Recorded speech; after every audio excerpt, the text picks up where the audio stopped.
എന്നുള്ളതാണ്. സഭാ കുണ്ടുപുഴക്കൽ എന്ന് പറയുന്ന ആൾ വേങ്ങരയിൽ മത്സരിച്ച സ്ഥാനാർത്ഥി SDPI പിന്തുണയിൽ മത്സരിച്ച സ്വതന്ത്രനാണ്. SDPI കടത്തേച്ച് വോട്ടുണ്ട്, ആ വോട്ട് സഭാഗന് കിട്ടി. അവിടെ LDF candidate P. Giji 40,000 vote വരെ നേടിയ ആളാണ് സ്ഥാനാർത്ഥി. ജിജി ഇപ്പൊ എവിടെയാണെന്ന് അറിയില്ല.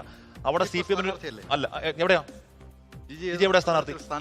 പോട്ടെ. ഇനി എന്താണ് അവിടെ SDPI എന്താ സ്വന്തം നിർത്തിയ ഒരാളെ മാത്രം LDF സ്ഥാനാർത്ഥി കിട്ടിയുള്ള ചോദ്യം അവിടെ അത് പോട്ടെ. SDPI എന്ന് പറഞ്ഞാൽ ഒരു മിനിറ്റ്, SDPI വോട്ട് SDPI പിന്തുണ സ്വന്തം എന്ന് പറഞ്ഞാൽ അങ്ങനെ സാധാരണ പറയുക സാങ്കേതിക അല്ലല്ലോ. സമയങ്ങൾ SDPI എന്ന് പറയുന്ന സംഘടന പോപ്പുലർ ഫ്രണ്ട് ഉപോൽപ്പന്നമാണ്. കഴിഞ്ഞ തദ്ദേശ തെരഞ്ഞെടുപ്പിൽ 102 തദ്ദേശ വാർഡുകളിൽ സീറ്റ് നേടി ശക്തി തെളിയിച്ചൊരു സംഘടനയാണ്. അവർക്ക് ഇവിടെ അവരുടെ പ്രത്യയശാസ്ത്ര ശത്രു പക്ഷേ RSS എന്ന് പറയാമെങ്കിലും അവരുടെ രാഷ്ട്രീയ ശത്രു മുസ്ലിം ലീഗാണ്. കാര്യം മുസ്ലിം ലീഗ് തകർന്നടിഞ്ഞാൽ മാത്രമേ ആ സമുദായത്തിൽ അവർക്ക് വളർച്ചയുള്ളൂ. പോട്ടെ, അത് അവരുടെ കാര്യം. ഇനി കഴിഞ്ഞ ലോക്സഭാ തെരഞ്ഞെടുപ്പിന്റെ റിവ്യൂവിൽ UDFന്റെ വലിയ വിജയത്തിന് കാരണമായി CPM പറഞ്ഞ പ്രധാനപ്പെട്ട കാരണങ്ങളിലൊന്ന് വർഗീയ ശക്തികളുടെ ഏകീകരണം എന്നുള്ളതാണ്. പേരെഴുതി വെച്ച വർഗീയ ഏതൊക്കെയായിരുന്നു? SDPI, welfare party, Jamaat-e Islami അടക്കം വർഗീയ പാർട്ടികളുടെ ഏകീകരണം എന്ന് രേഖാമൂലം വിലയിരുത്ത പാർട്ടിയുടെ പേര് CPM ആണ്.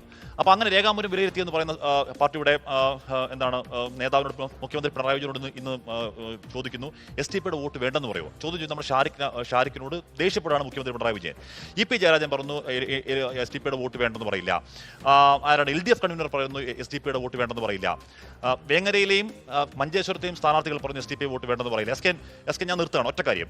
SKN ഈ പറയുന്ന കൊടിയ വർഗീയവാദികളൊന്നും RSSന്റെ കാൽപ്പാടുകൾ പിന്തുടരുന്നവരെന്നും CAA സമരത്തിലേക്ക് നുഴഞ്ഞു കയറി സമരത്തെ അട്ടിമറിക്കാൻ നോക്കിയവരെന്നും CPM വിലയിരുത്തി SDPIയുടെ വോട്ട് വേണം ചോദിക്കുമ്പോൾ എ ബിഗ് എംഫാറ്റിക് നോ എന്ന് പറയാൻ പാർട്ടി സെക്രട്ടറിക്കും മുഖ്യമന്ത്രിക്കും കഴിയുന്നില്ലെങ്കിൽ ഈ മഹാരാജാസ് കോളേജിൽ PFIക്കാർ കുത്തിക്കൊന്ന അഭിമന്യുവിന്റെ രക്തസാക്ഷിത്വത്തെ വഞ്ചിക്കലാണ്.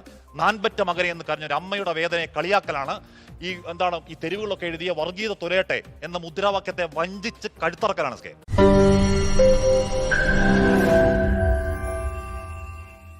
ലോകത്തെവിടെയായാലും ഏത് സമയത്തും 24 വാർത്തകളും ഓഗ്മെന്റഡ് റിയാലിറ്റി പാക്കേജുകളും എക്സ്പ്ലെയിനറുകളും വിശദമായി കാണാൻ ഞങ്ങളുടെ YouTube ചാനൽ നിങ്ങൾക്ക് സബ്സ്ക്രൈബ് ചെയ്യാം.